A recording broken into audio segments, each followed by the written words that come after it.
Vande Mataram students, I am Madhav from maths Madhav. चलिए maths की दुनिया में चलते हैं। स्टूडेंट्स, आज का जो हमारा टॉपिक है यहाँ पर वो बहुत ही इंपॉर्टेंट टॉपिक है आपका क्लास 10th के लिए, आप सभी के लिए बहुत ही इंपॉर्टेंट है। अब जैसे ही नाम सुना है इंपॉर्टेंट का, कॉपी उठाए लेकर के छाप दिए एकदम कि छाप लो इसको, यही आना है एग्जाम में। तो ऐसा नहीं करना है, मैं बार बार कहता हूं कि मैथमेटिक्स जो है कॉन्सेप्ट है, तो कॉन्सेप्ट को क्लियर करिए। ये बहुत ही आसान क्वेश्चन है और ज़्यादातर बच्चों के बीच में कंफ्यूजन क्रिएट करता है। क्यों करता है? क्योंकि आपका कॉन्सेप्ट क्लियर नहीं है, इस वजह से करता है। तो आज आपका ये कॉन्सेप्ट क्लियर कराना है, जिससे कि इस तरह के क्वेश्चंस कभी भी आपके एग्जामिनेशन में आ जाएं, कहीं भी आ जाएं, अचानक से आ जाएं, तो आपको कभी ये ना हो कि डर के मारे लगे कि अरे कैसे होगा कैसे होगा, ऐसा नहीं। ये क्वेश्चन हम सॉल्व हो जाए, ठीक है। तो चलें फिर खत्म करें इसको बवाल इसका। तो आओ देखते हैं जरा, ये आपका जो फंडामेंटल थ्योरम ऑफ अरिथमेटिक्स था उसी ही सेक्शन का एक पार्ट है। ये आपको एक क्वेश्चन आता है किस टाइप का, जैसे बस एक क्वेश्चन से हम पूरे कॉन्सेप्ट को क्लियर करेंगे यहां पर। तो रेडी हो, तैयार हो? तैयार हो तो चलो भगते हैं अब धीरे से, अब धीरे से क्या तेज भगेंगे। यहां पर देखो क्वेश्चन कह रहा है ना कि कोई भी नंबर, ठीक है, कोई एक नंबर है।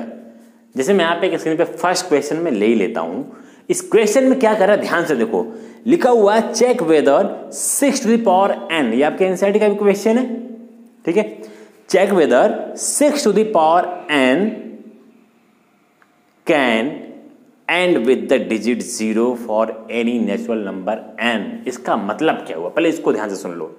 कह रहा है कि जो 6 पे पावर n है, ठीक है, 6 कोई नंबर है, कोई नेचुरल नंबर है, इसके ऊपर पावर n है।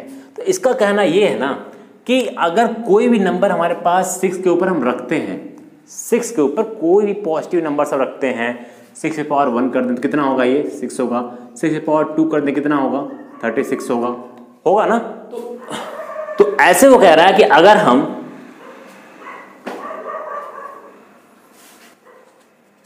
इतनी रात को भी वीडियो बनाओ ना कि शोर ना हो, इसलिए मैं रात को 2 बजे वीडियो बना रहा हूं।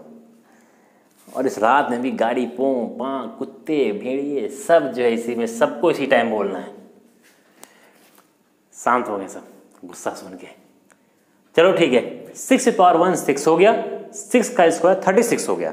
तो क्वेश्चन ये कह रहा है कि आप 6 के ऊपर ना कोई भी पावर रख लो, 1 रख लो, 2 रख लो, 3 रख लो, 4 रख लो, 5 6 7 कुछ भी रख लो, उसकी वैल्यू जो भी आएगी ना कभी 0 पर एंड नहीं होगी। 0 पर एंड होने का मतलब ये किस पर एंड हो रही है, 6 पर एंड हो रही है, ठीक है।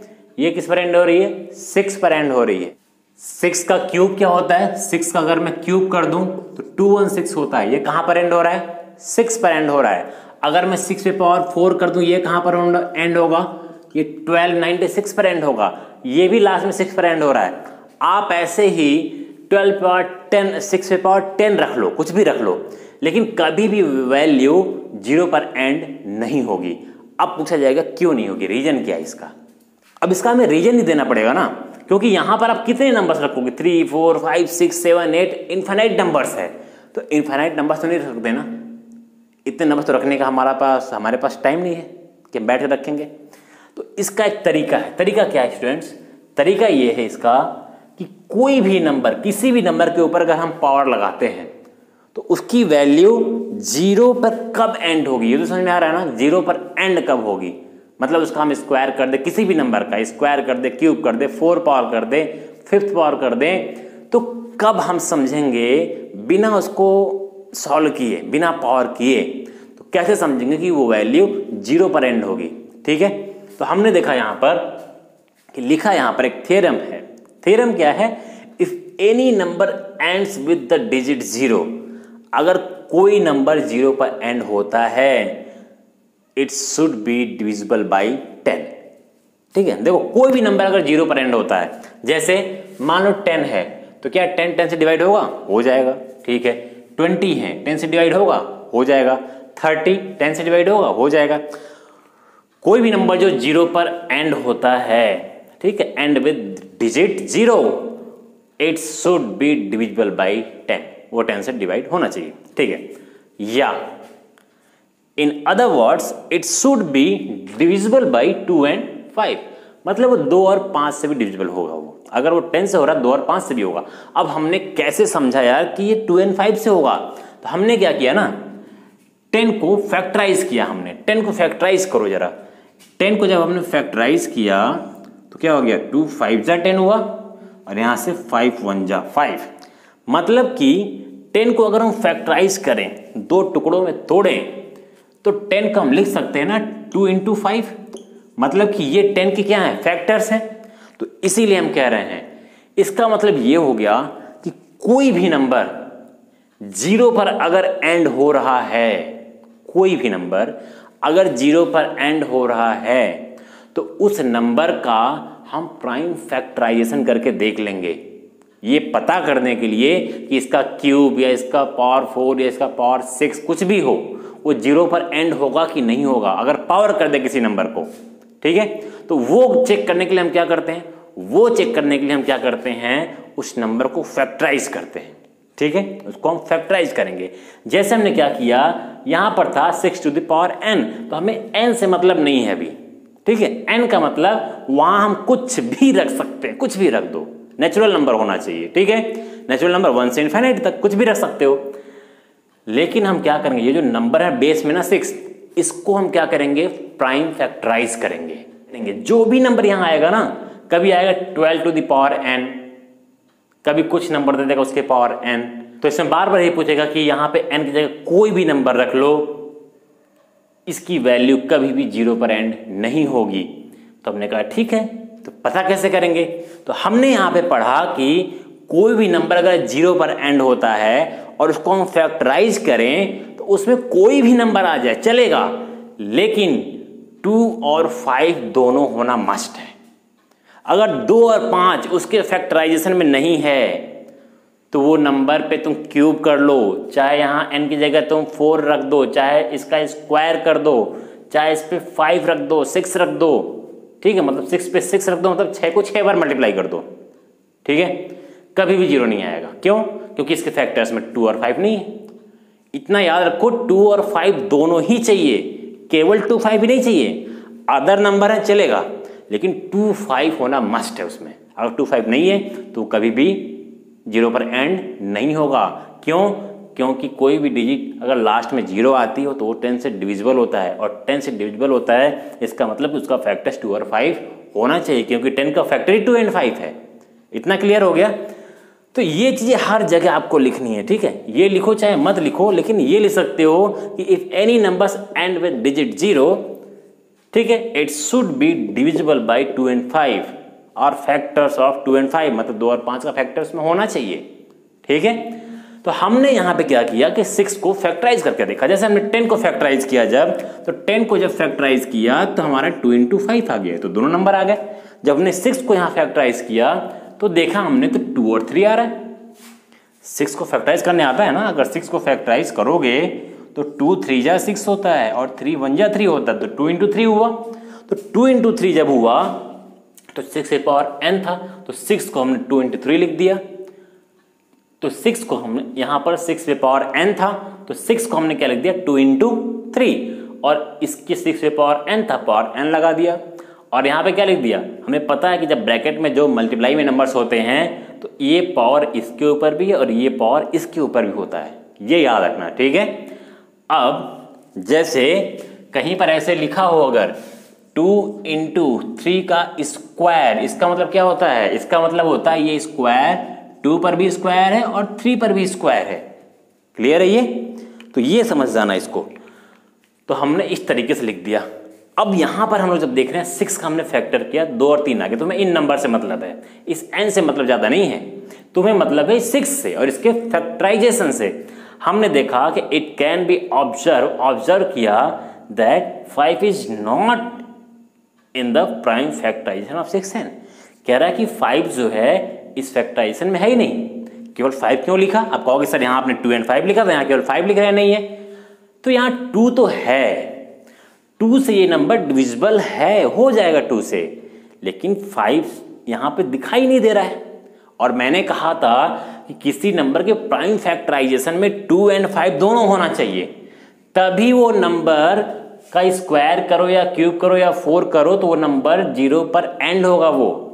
तो इसका मतलब तुम 6 पे कोई भी पावर रख लो, चाहे 1 रख लो, 2 रख लो, 3 रख लो, 4 रख लो, 5 कुछ भी रख लो, कभी भी इसकी वैल्यू 0 नहीं होगी। उसकी वैल्यू हम समझ रहे हो ना, जैसे 6 की पावर 2 रखा तो 36 हो गया, जैसे शुरुआत में ही बताया मैंने। तो ये देखो एंड विथ 0 है नहीं है, तो हम कहेंगे एंड 0 पर नहीं होगा। क्यों नहीं होगा? क्योंकि इसके जो फैक्टर्स हैं उसमें 2 तो है, बट हमारा ये नंबर जो 5 है इसमें प्रेजेंट नहीं है। Hence for any value of n 6n will not be divisible by 5। मतलब कि n की किसी भी वैल्यू के लिए जो हमारे इसकी वैल्यू ना 6n, वो कभी भी डिविजिबल नहीं होगा किससे? 5 से, क्योंकि इसका फैक्टर ही नहीं है 5। फैक्टर का मतलब ही होता है ना, किसी नंबर के फैक्टर का मतलब कि वो नंबर उससे क्या होगा? डिविजिबल होगा। ठीक है, तो चलो ठीक है। अब उसके बाद लिखा हुआ है therefore 6n can't end with digit 0 for any natural number n। मतलब कि इसका मतलब ये हो गया 6n किसी भी नंबर के लिए 0 पर एंड नहीं होगा। मतलब ये जो n की वैल्यू कुछ भी रख लो वो 0 वहां पर नहीं होगा। ये सब लिखने का बस इतना सा मतलब यहाँ पर ये था कि आपको लिखने का तरीका पता चल जाए, आपको स्टेटमेंट पता चल जाए कि हमें लिखना क्या होता है, क्योंकि इसमें सारा का सारा जो खेला है ना, वो खेला बस इतने का है। बस इतना समझना है आपको, बाकी सब की सब चीजें हमें वैसे ही लिख करके छोड़ देनी है। तो मुझे लगता है चीज समझ में आ गई होगी। सेम ऐसे एक क्वेश्चन और है। क्वेश्चन क्या है उसमें? गिवन आपके बोर्ड पर, prove that there is no natural number for which 4n ends with the digit 0। क्वेश्चन कह रहा है कि कोई भी ऐसा नेचुरल नंबर नहीं है। ठीक है, और नंबर क्या दे रहा है इस बार? इस क्वेश्चन में पहले था 6 टू द पावर n, अब की बार लिख दिया 4 टू द पावर n। कह रहा है कि कोई भी ऐसा नंबर नहीं है, n की जगह हम उसको पुट कर दें तो ये 0 पर एंड हो। अगर मान लो n की जगह हम 1 रखें तो 4 की पावर 1 कितना हो जाएगा? 4 होगा। ठीक है, 4 की पावर 2 कर दें कितना होगा? 16 होगा। ऐसे जब 4 की पावर 3 करो, 4 करो, 5 करो, 6 करो, 4 की पावर अगर 3 कर दिया हमने तो कितना हो जाएगा? 4 इंटू 4 इंटू 4, मतलब 4 4 जा 16, 16 4 जा 64। यहां भी 0 नहीं हुआ। तो ये क्वेश्चन में करा, लेकिन इसको हमें प्रूव करना है स्टूडेंट ना, इसको हमें दिखाना है कि यार 4 पर हम कोई भी पावर रख लेना तो ये वैल्यू 0 नहीं होगी। तो हमने फिर से वही कहा, क्या कहा कि if any number ends with digit 0। ये देखो, ये चीज लिखो चाहे मत लिखो, ये लाइन स्किप कर सकते हो कि ये लाइन क्या करो, इसको स्किप कर सकते हो कि 10 से लिखो चाहे मत लिखो, सीधे क्या लिख दो, इसको लिख दो कि if any number ends with digit 0, अगर कोई नंबर 0 पर एंड होता है then it should be divisible by और फैक्टर ऑफ 2 और 5। डिविजिबल या फैक्टर का मतलब एक ही हुआ, तो उसका फैक्टर होगा। तो हमने कहा ठीक है देख लेते हैं। तो फैक्टर किया, अब किसका फैक्टर करोगे? पहले 6 का किया था, अब इस बार हम किसका करेंगे? तो इसकी जगह हम क्या रख देंगे? इसकी जगह हम रख देंगे 4। अब 4 का फैक्टर करेंगे हम, तो 4 का फैक्टर क्या हो जाएगा? अब 4 कैल्शियम निकाल देते हैं। 4 कैल्शियम क्या होगा? देखो मैं निकाल के दिखा रहा हूं, 2 2 जा 4, 2 1 जा 2। मतलब कि अब हम 4 को लिख सकते हैं, अरे दोनों क्यों मिटा दिया हमने, इसको लिख सकते हैं ना 2 इंटू 2 लिख सकते हैं इसको। ठीक है, अब ये 2 इंटू 2 मैंने बताया था ये पावर n है, दोनों के ऊपर n है, तो हमने लिखा 2 पे पावर n, इसको भी क्या लिख देंगे हम? 2 पे पावर n लिख दिया हमने। ये n है, ये कुछ सांप जैसा बन गया एकदम, पता नहीं क्या क्या बन जाता है। ओके, अब देखो ये खत्म हो गया ये, बस आपको अब स्टेटमेंट्स लिखना है। क्या लिखना है? आप देखो डायरेक्टली आप जो है इसको लिखने के बाद ना, ये लिखने के बाद ये भी लिख सकते हो, कोई दिक्कत नहीं है। लेकिन ये पूरा लिख दोगे थोड़ा क्लियर हो जाएगा, लगेगा कि यस बच्चों को पूरा पता है, एक एक लाइन पता है। एग्जामिनर एकदम आप पर फिदा हो जाएगा एकदम, लेकिन इसको अगले में भी ज़्यादा नंबर दे देते हैं, मतलब कि इसमें इतना खुश हो जाएगा कि अगले में भी ज़्यादा दे देगा तुम्हें। ठीक है, तो it can be observe that 5 is not, देखो यहाँ फिर से 5 नहीं है। ठीक है, 5 is not in the prime factorisation of 6 to the power n। इसका मतलब सीधे समझ रहे हो ना कि अगर इसका हम 4 टू द पावर कुछ भी रखते चले जाएं तो 2 से डिविजिबल होगा, लेकिन 5 से डिविजिबल नहीं होगा क्योंकि 5 यहाँ पे फैक्टर में है ही नहीं, और फैक्टर में नहीं तो हमने वही लिख दिया भाई, फैक्टर में नहीं है यहाँ पे, बस हमने क्या कर दिया factorisation of 4 to the power n। Hence for any value of n 4 to the power n, मतलब कहना चाह रहा है ये कि n के लिए कोई भी वैल्यू, n की जगह हम कोई भी वैल्यू रख दें, will not be divisible by 5, वो कभी भी 5 से डिविजिबल नहीं होगा। 5 की बात क्यों कर रहे हैं हम लोग, क्योंकि 2 ऑलरेडी वहां पर है, ठीक है। Therefore 4 to the power n can't be end with digit 0 for any natural number n। कितना आसान है ना, ठीक है।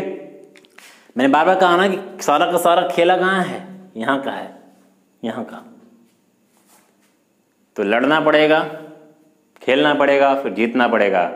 बंगाली में क्या बोलते हैं, लड़बो खेलबो जीतबो, ठीक है। तो तीनों करना पड़ेगा, लड़बो खेलबो जीतबो। नाउ नेक्स्ट इसमें क्या होगा, नेक्स्ट जो इसमें लिखा हुआ है वो लिखा हुआ है कि कोई भी डिजिट अगर ये 12 पे पावर n हो, ये यूपी बोर्ड का क्वेश्चन भी है ये, तो यहां पर हम n की जगह कोई भी नंबर रख दें, हम कुछ भी करें, ये भी कांट, ये भी 0 पर एंड नहीं होगा। तो सबसे पहले दिमाग में क्या स्ट्राइक करना चाहिए, ये सब तो लिखना ही है, पहले ये बताओगे एग्जामिनर को, ये मान के चलोगे कि एग्जामिनर को नहीं पता है, ये थोड़ी ना कि वी नो दैट कि एग्जामिनर को पता है ये चीज़, और ये हमने लिख दिया और यहाँ लिख दिया कि ये भी एग्जामिनर को पता है, वी नो दैट, ऐसे नहीं। तो इसको पूरा लिखोगे, एक स्पेशल तुम्हें जो मार्किंग मिलती सीबीएसई में ना, अभी मैं वीडियो बनाऊंगा, स्टेप मार्किंग होती है सीबीएसई की, स्टेप मार्किंग।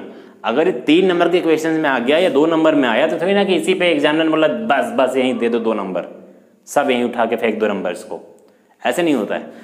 आप केवल इतना लिख दिए केवल, तो आपको 2 नंबर नहीं मिलेगा, इस पर आधा मिल जाएगा आपको, हो सकता है, या तो ये हो सकता है कि ये स्टेटमेंट लिखने पर हाफ मार्क्स होगा इतना, if any number and with digit 0 it should be divisible by 2 and 5, ये लिखा हाफ नंबर दे दिया आपको, ये लिखा इस पर 1 मार्क्स दे दिया, इतने के, क्योंकि ये सबसे इंपॉर्टेंट चीज थी इसकी, ठीक है।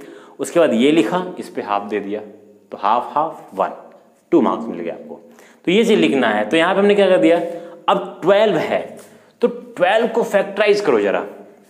हमने 12 को फैक्टराइज किया तो 2 6 जा 12, 2 3 जा 6 एंड 3 1 जा, मतलब 2 इंटू 2 इंटू 3 हो रहा है। तो मतलब कि यहाँ पर अगर हम इसको लिखें 12 टू द पावर n, तो यही लिखना पड़ेगा 12 to the power n।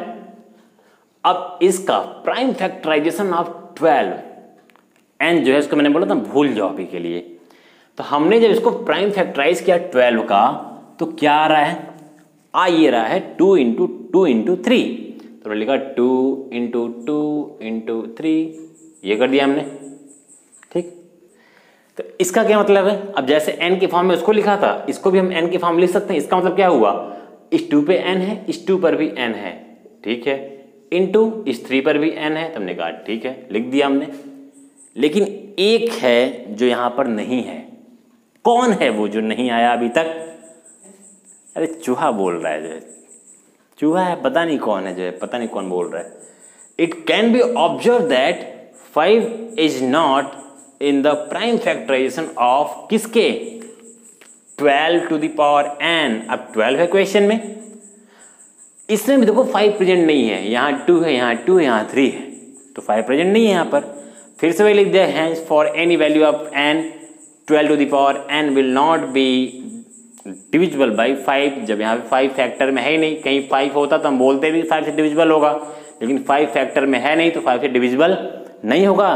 Therefore 12 to the power n can't end with digit 0, मतलब कि इस n पे कोई भी वैल्यू रख दो, कभी ये 0 पर एंड नहीं हो सकता है। For any natural number n, मतलब उसी n पर कोई भी वैल्यू रख दो, नहीं चलेगा। तो कितना आसान था ना ये। तो ऐसे ही सारे क्वेश्चंस इसमें आएंगे, बस केवल डिजिट चेंज होगी। आपकी सारे स्टेटमेंट ऐसे लिखते हुए चले, इसको मत बीच में घुसेड़ देना, नहीं तो कुछ बच्चे इतने ज़्यादा मतलब कि आज्ञाकारी होंगे ना कि उसको भी लिख देंगे लिख करके, सर ने बोला था लिख दो। इफ एनी नंबर, इसको लिख दिया हमने पहला स्टेप। सेकंड स्टेप में हमने उस नंबर का प्राइम फैक्टराइजेशन कर दिया, ठीक है। इस n से घबराना नहीं है। बस सिंपल जैसे तुम प्राइम फैक्टराइजेशन करते हो हम उसको फैक्टराइज कर देंगे और वहाँ उसको दिखा देंगे एग्जामिनर को कि देखो सर यहाँ पर 5 तो आया ही नहीं, और जब 5 आया नहीं तो ये नंबर भाई क्या होगा, तुम n की जगह कुछ भी रख लो, वो कभी भी 5 से डिविजिबल ही नहीं होगा। और अगर 5 से डिविजिबल नहीं होगा वो, तो भाई वो कभी भी 0 पर एंड नहीं करेगा, चाहे कहीं से ला करके दुनिया से कोई नेचुरल नंबर ला के रख दो। यहाँ पर अमेरिका से ले आओ, पाकिस्तान से लेकर के आओ, कहीं से ले आओ, कोई नेचुरल नंबर रख दो, सब जगह तो एक ही नंबर है ना, तो रख दोगे कोई दिक्कत नहीं है, कभी भी 0 पर एंड नहीं हो। कभी अगर मन करे शौक करे तो बैठ करके रखना, यहाँ पे 1 रखना, 2 रखना, 3 रखना, कभी नहीं होगा। ठीक, क्यों नहीं होगा? क्योंकि हमें ये पता चल गया, किसी ने प्रूफ कर दिया, तो किसी ने मेहनत कर दी इस पर, ठीक है, उसने बता दिया कोई नंबर किसी नंबर से डिविजिबल तभी होता है जब उसका कम से कम वो फैक्टर हो। और शुरुआत हमने क्या बता दिया, अगर किसी भी नंबर के लास्ट में 0 है तो उसके फैक्टर में हमेशा 2 और 5 आएगा। ये करके देख लेना, कोई भी नंबर ले लो, कोई भी नंबर ले लो, जैसे मैं ले लूँ क्या ले लेते हैं, चलो 30 ले लेते हैं। 30 को डिवाइड करो, तो 2 से किया हमने 15 कर दिया, फिर 3 से किया 3 5 जा 15, 5 से किया 5 1 जा, देखो 2 और 5 आ गया, 3 आ गया। ये मत सोचना कि 3 कहाँ से आ गया, मैंने पहले ही कहा 2 और 5 मस्ट है एंड बाकी सब वेस्ट है। ठीक है, वेस्ट नहीं है मतलब इनका भी इंपॉर्टेंस है, रोल है इनका भाई। तो बाकी सब नंबर से नहीं लेना देना हमें, बाकी क्या नंबर आ रहा है भाड़ में जाए, हमें मतलब बस 2 और 5 आ रहा है कि नहीं आ रहा है, और दोनों ही होने चाहिए। ये नहीं कि बस 2 आके घूम के टहल के चले गए, ऐसे नहीं, या 5 आके टहल के चला गया, दोनों ही होने चाहिए। अगर दोनों नहीं है तो 0 पर एंड कभी भी नहीं होगा। कोई भी नंबर ले लो, तो एक नंबर और ले लेते, क्या एक नंबर और ले लेते हैं, चलो क्या नंबर ले लें, 9 ले लेते हैं। ठीक है, 9 ले लिया हमने, क्योंकि ये भी 0 पर एंड हो रहा है। कट किया इसको हमने, अरे क्या कर रहे हैं इसको, 3 से कट कर देते सीधे, 3 से कट किया, 3 3 जा 9 हो गया। ठीक है, फिर किससे कर दे, अब इसको किससे कर सकते हैं, 3 से करें, 3 1 जा 0। अब किससे कर दे हम, 5 से कर दे, 5 2 जा, फिर किससे कर दे, अब 2 से करने तो 5 और 2 आ गया, फिर से आगे कि नहीं आ गया। यही था छोटे छोटे क्वेश्चंस। तो आई होप कि आपके सारे के सारे कॉन्सेप्ट यहाँ पर क्लियर हो गए होंगे। वीडियो यार छोटी बनाने की कोशिश करता हूँ, छोटकों वाले क्वेश्चन में भी बड़े हो जाती है वीडियो, क्या करें अब हम, आदत से मजबूर हैं तो झेल लीजिएगा। ठीक है, कोशिश करता हूँ कि सभी को समझ में आ जाए, तो बार बार छोटी मोटी चीज़ें बता देने की कोशिश करता हूँ, तो झेल लीजिएगा आप लोग। तो मिलते हैं नेक्स्ट वीडियो में किसी नेक्स्ट प्रॉब्लम के साथ, फिर से झेलेंगे आप मुझे किसी अदर प्रॉब्लम्स के साथ। तब तक के लिए bye bye, thank you so much, all the best, thank you, love you to all.